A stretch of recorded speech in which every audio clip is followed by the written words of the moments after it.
менің каналымның тұрақты көрермендері мен қонақтары. Бүгін кезектен тыс сабақ өткізейін деп отырмын. Менің оқырманым, яғни оқушым Сахабай маған 2 рет өтініш жасады. Past perfect tense және past perfect continuous tense'ті түсіндіру туралы. Осы оқушым қайта-қайта жазғанына қарағанда, оған соншалықты осы тақырыпты түсіну керек болып тұр, соншалықты қиналып кеткен болу керек. Сондықтан да мен өзім жоспарлаған сабақты емес, бүгін осы оқушымның тілегі бойынша қысқаша осы 2 жаңағы тенсті түсіндіріп кетейін. Сонымен қателеспесем, мен өзімнің бір сабақтарымда түсіндірген сияқтымын past perfect tense'ті, дегенмен де қайталау оқу анасы, біраз қайталаса, ол ешқандай зиянын тигізбейді. Сонымен past perfect tense. Past perfect деген tense дегеніміз қарапайым тілмен айтқанда өткен шақта болған іс-әрекеттің біреуінің екіншісінің алдында болған білдіреді. Соны еске сақтаңыздар.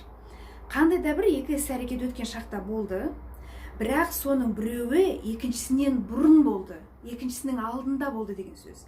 Яғни сол екінші өткен шақтағы іс-әрекеттің алдында болған іс-әрекетті біз past perfect'ке қоямыз.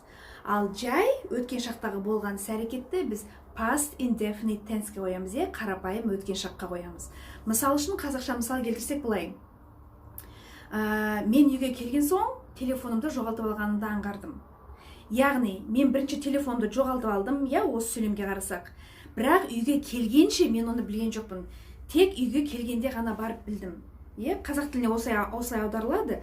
Бірақ ағылшын тілінде жаңағы мен үйге келдім дегенді жай past indefinite'ке қоямыз.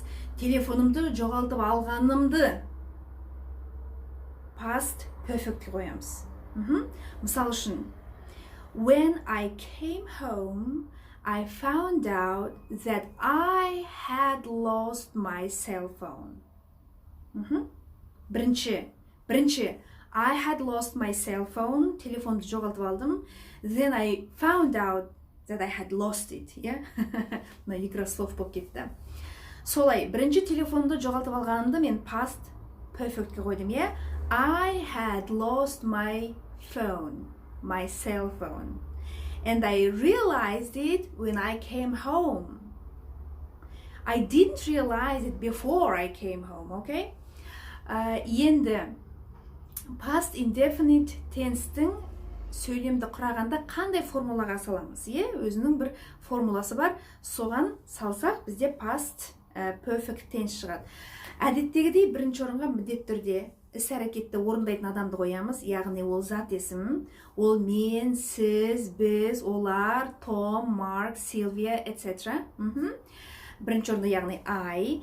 Келесі міндетті түрде had деген көмекші етістік тұрады. Осы past perfect'тің міндетті түрде тұрады. Ол барлығы үшін I, he, she, they, we үшін ол өзгермейді. Had дейміз. Яғни I had. Енді жаңағы lost жоғалттым деген етістік. Егерде есіңізде болса, ағылшын тілінде етістіктердің 2 түрі бар, бұрыс етістік және дұрыс етістік. Егер біздің етістігіміз дұрыс етістік болса, оған тек қана и, ди жалғауын жалғай саламыз. Ал егер де біздің етістігіміз бұрыс етістік болса, яғни дұрыс емес етістік болса, онда сіздер білесіздер, бұрыс етістіктердің таблицасы болған, таблицасы бар.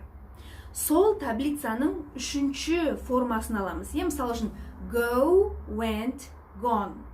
Егер де past perfect tense'те сөйлем қарап отырсақ, соның gone дегенін аламыз, 3-шісін. Немесе take, took, taken. Past perfect үшін taken аламыз. Келесі lose, lost, lost. Жоғалту, lost деген 3-шін аламыз. Жақсы ма? Сондықтан да I had lost my cell phone. Нені жоғалты? Ол жаңағы сөйлемнің тұрлаусыз мүшесі, толықтауыш, анықтауыш, пысықтауышты сөйлемнің ең соңғы жағына апарып тастаймыз. Осындай сөйлем шығады. When we reached the bus station, the bus had left already. Біз автобус аялдамасына келгенде, немесе автобус станциясына келгенде, автобус уже кетіп қалған еді. Уже кетіп қалған еді. Яғни, бірінші автобус кетіп қалды, біз соңынан келдік. екеуі де өткен шақта тұр. Екеуі де өткен шақта. Бірақ автобустың кеткені бірінші болды, біз соңынан келдік. Өзіміздің соңынан келгенімізді past indefinite tense'ге қоямыз. Окей? Қарапайым өткен шақ. Ал автобустың кетіп қалғанын біз past perfect tense'ге қоямыз. Яғни, when we reached the bus station, біз автобус аялдамасына келген кезде, past indefinite, автобус уже кетіп қалған еді. The bus had left already. The bus, жаңағы іс-әрекет істейтін нәрсе, яғни автобус, зат, қайтты, ол кетті. Had деп міндетті түрде жаңағы көмекші етістікті жазамыз. The bus had left дейміз, өйткені бұл дұрыс емес етістік. Leave, left, left деген үш формасы бар. Соның үшінші left дегенін алдық. Already деген енді көмекші сөз. Уже кетіп қалған, әлде қашан кетіп қалған деген сөз. Осы жер түсінікті ма? Осы жер түсініксіз болса, тағы да комментарийге сұрақ қойыларыңызға болады. Мен тағы да дополнительно мысал келтіріп сізге түсіндіре аламын. Енді бұл сөйлемдеріміз біздің утвердительное предложение деп айтады, хабарлы сөйлем болды. Енді осы сөйлемдерді сұраққа қалай айландырамыз және оны қалай болымсыз, яғни отрицательный сөйлемге айландырамыз, соған бір-екі мысал келтірейік. Мысал үшін, автобус уже кетіп қалды ма деген сұрақты қойымыз келсе, жаңағы the bus had left already деген сөйлемдегі had'ті бастың алдына әкеп қоя саламыз.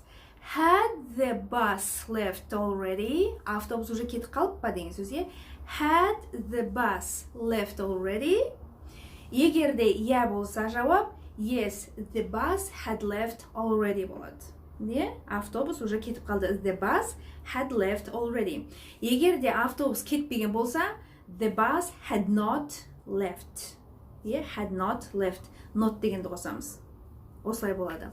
Келесі жаңағы оқушының сұрағаны past perfect continuous. Енді бұл жаңағы past perfect пен туыстас.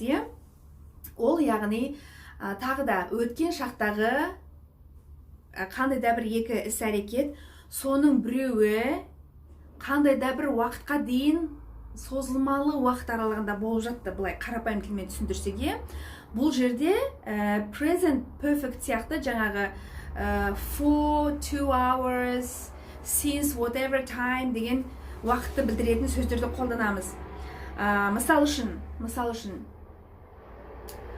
I had been studying Turkish for 2 years before I bought my flat in Antalya last year. Екі іс-әрекетте өткен шақта болып тұр. Бірінші іс-әрекет менің өткен жылы Анталиядан пәтер сатып алғаным. Before I bought my flat in Antalya last year. Соның алдында 2 жыл бұрын мен түрік тілін оқып жүрдім. I had been studying Turkish for 2 years.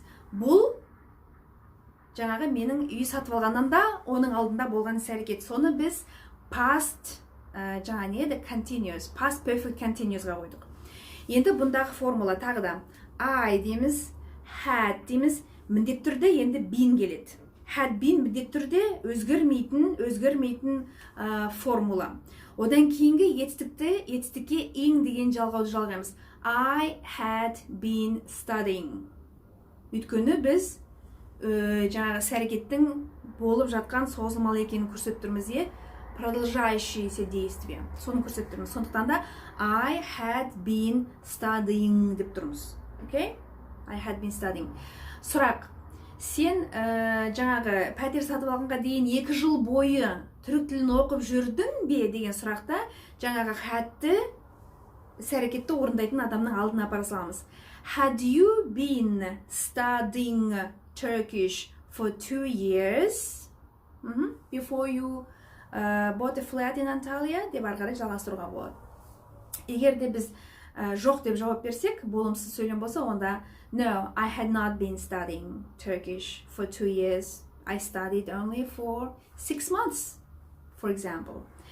Егер де оқып жүрсек, yes, I had been studying Turkish for 2 years before I bought my flat in Turkey last year деп жауап береміз. Сонымен қысқаша айтқанда, past perfect tense пен past perfect continuous'тың айырмашылығы, сөйлемдерді құрау формуласы қысқаша осындай.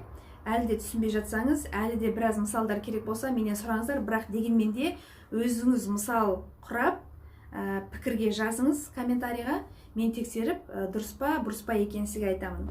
Сосын назар аударатын тағы бір жайт, past perfect continuous бен past perfect'те кәдімгі ағылшын тілінде сөйлейтін, ағылшын тілін өзінің ана тілі ретінде қолданатын адамдар күнделікті өмірде, күнделікті ауызекі тілде ешқашан қолданбайды. Ешқашан дегенде менде біраз асыра сілтеп жіберген шығармын, өте сирек қолданады. Өте сирек қолданады. Егер де сізге жаңағы IELTS, TOEFL-дан академик түрін тапсырғыңыз келсе, немесе general түрін тапсырғыңыз келсе, университетке түсу керек болса, тест жазу керек болса, бұны білу керек. Бірақ ауызекі тілде олар бұны қолданбайды. Олар просто past indefinite пен present simple, past simple, past indefinite пен сөйлемдерді құрайды. Сондай, мен өздеріңіз білесіздер, мен Америка азаматтарымен, басқа да ағылшын тілінде сөйлейтін азаматтармен бірігіп жұмыс істеймін, иә. Біздің компанияда әртүрлі ұлттың өкілдері бар. Мен солардың ауызекі тілде, күнделікті қолданылатын тірі тілде осылардың past perfect tense пен past perfect continuous tense'ті қолданғандарын көрмедім десем де болады. Өте сирек. Сонымен бүгінгі кезектен тыс сабағымыз осымен тамам. Әдеттегідей сабақ ұнап жатса лайк басамыз. Каналға жазылғандарыңыз үшін өте риза болар едім. Және сұрақтарымызды қысылмай пікірге қалдырамыз. Онан кейін жаңағы кімге өте қажет болып тұр осы тақырып ауадай сөйлем жазып, тоже пікірге қалдырыңыз. Мен сізге тексеріп, қазір уақыт бар, дұрыс немесе бұрыс еместігін айтамын. Келесі сабақта кездескенше аман сау болыңыздар.